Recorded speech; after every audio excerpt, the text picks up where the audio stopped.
Halo semuanya, kembali bersama saya, Nabi Wijaya. Pada kesempatan kali ini saya akan membahas emiten yang harga sahamnya dalam kurun 2 bulan terakhir sudah naik lebih dari 85%. Ini sumber energi andalan dengan kode saham ITMA.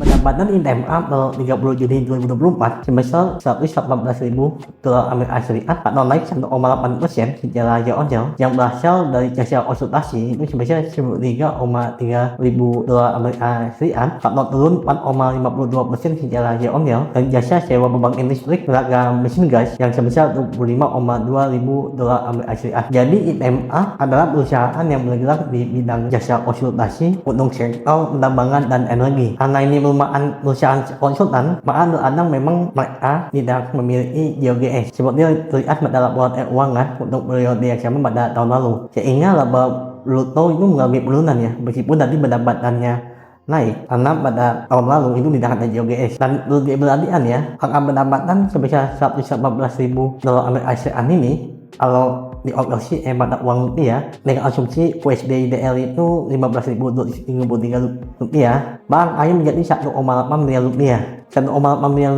ini ya, kalau dibagi dalam satu semester atau 6 bulan, itu artinya hanya sekitar 300 juta dalam waktu 1 bulan. Sebagai perbandingan saja ya, banyak warung makan yang omsetnya itu di atas 10 juta per hari. Jadi kalau dialihkan dengan 30 hari dalam satu bulan itu udah sama ya pendapatannya di sekitar 300 juta. Ini hanya sebagai perspektifnya ya untuk perusahaan yang sudah IPO sejak tahun 90. Dan kembali lagi laporan laba ruginya, laba bersih dari ITMA yang bisa lebih besar dibandingkan dengan pendapatannya, karena pada bagian laba neto, entitas asosiasi dan petugas bersama yang sebesar $1,5 juta yang kalau dioperasi mata uang rupiah itu sekitar Rp23,3 miliar. Jadi hampir 13 kali lipat dari pendapatannya. Begitu juga bila kita lihat posisi keuangan dari ITMA, aset pajak itu sebesar $1,59 juta, yang kalau dioperasi rupiah itu Rp22 miliar. Tapi aset tindak pajak pada bagian investasi, entitas asosiasi dan petugas bersama itu sebesar $224,9 juta atau sekitar Rp3 triliun. Perusahaan yang dimaksud adalah PT Mitra Tama Perkasa yang berinvestasi dari ITMA itu sebesar $196 juta. Sedangkan petugas bersama yang dimaksud itu adalah PT Oksigen Natural Asia. Untuk lebih jelas ya, terlihat pada struktur perusahaan dari laman Astrindo Nusantara Infrastruktur dengan kode saham di Bursa Efek Indonesia itu BP, karena ITMA ini adalah anak perusahaan dari BP. Di sini terlihat PT Super Andalan Energi dengan kode saham ITMA yang sedang dibahas saat ini dimiliki oleh BP itu sebesar 41,9%.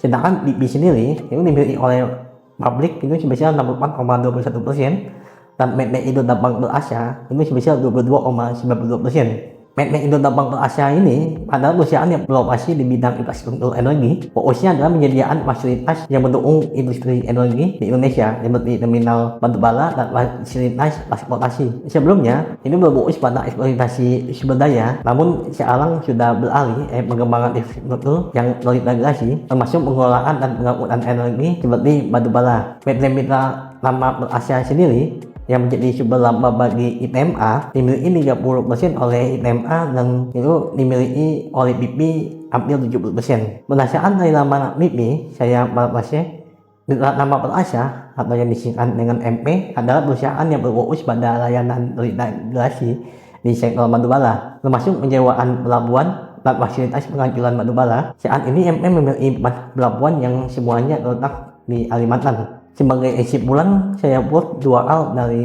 emiten ITMA ini. Yang pertama, ketergantungan pada entitas asosiasi dan petugas bersama yang besar menunjukkan bahwa ITMA serius dan menggunakan investasi yang besar di perusahaan lainnya atau anak perusahaannya. Tetapi risikonya mengandalkan laba dari entitas asosiasi dan petugas bersama itu dapat menjadi bumerang. Kalau entitas tersebut performanya turun, tentu laba perusahaan akan pun turun, meskipun mungkin pendapatan ITMA misalnya naik ya, tapi seperti yang kita lihat tadi, laba dari anak perusahaannya itu lebih dari 10 kali lipat dari pendapatannya, sehingga meskipun pendapatannya naik 10%, kalau labanya itu turun 10% dari anak perusahaannya, itu jadinya mengurangi laba dari ITMA itu sendiri. Dan yang kedua, ITMA yang kurang mampu menghasilkan pendapatan dari operasional utamanya ada jauh lebih kecil dibandingkan dengan laba anak usahanya, bisa menjadi perhatian ya bagi investor dalam mempertimbangkan untuk berinvestasi pada saham ITMA, karena biar bagaimanapun pendapatan operasional yang stabil dari perusahaan itu sendiri tentu saja menjadi nilai tambah bagi investor. Sekian pembahasan mengenai emiten super energi andalan dengan kode saham ITMA. Semoga insight ini bermanfaat bagi kita semua. Bye.